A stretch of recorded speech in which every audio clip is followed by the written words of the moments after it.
L'aquarelle japonaise, Gansai Tandi, on en parle beaucoup. C'est un petit trésor, très très forte concentration pigmentaire. Et vous savez, les aquarelles japonaises traditionnelles comme celle-là, elles ont des liants qui sont pas ceux de nos aquarelles et qui leur donnent une particularité. D'abord, elles sont très brillantes et puis elles peuvent être très opaques et puis on peut les travailler aussi pour les aquareller. Donc c'est différent, c'est très différent.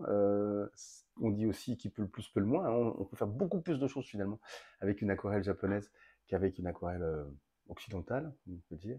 Et regardez, voilà, il y a quelques gros plans qui sont intéressants. Et c'est toujours le même principe, hein, c'est toujours des godets ou des demi-godets, là remplis cette fois-ci, mais qu'on humidifie avec de l'eau pour relibérer les pigments et s'en servir sur un papier absorbant. C'est le même principe, hein, c'est la même chose, c'est une aquarelle. Mais elle est super intense aussi. Ça s'utilise très souvent avec des pinceaux réservoirs d'eau.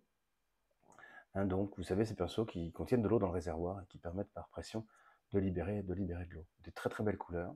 Ça donne envie, quoi. Elles sont très belles. Et elles sont brillantes, un peu laquées. Voilà, voilà. Je voulais vous montrer ça. Vous montrer le contenu de ces boîtes qui sont aussi très élégantes. Hein. Il y a beaucoup de cadeaux qui sont faits avec cette aquarelle-là.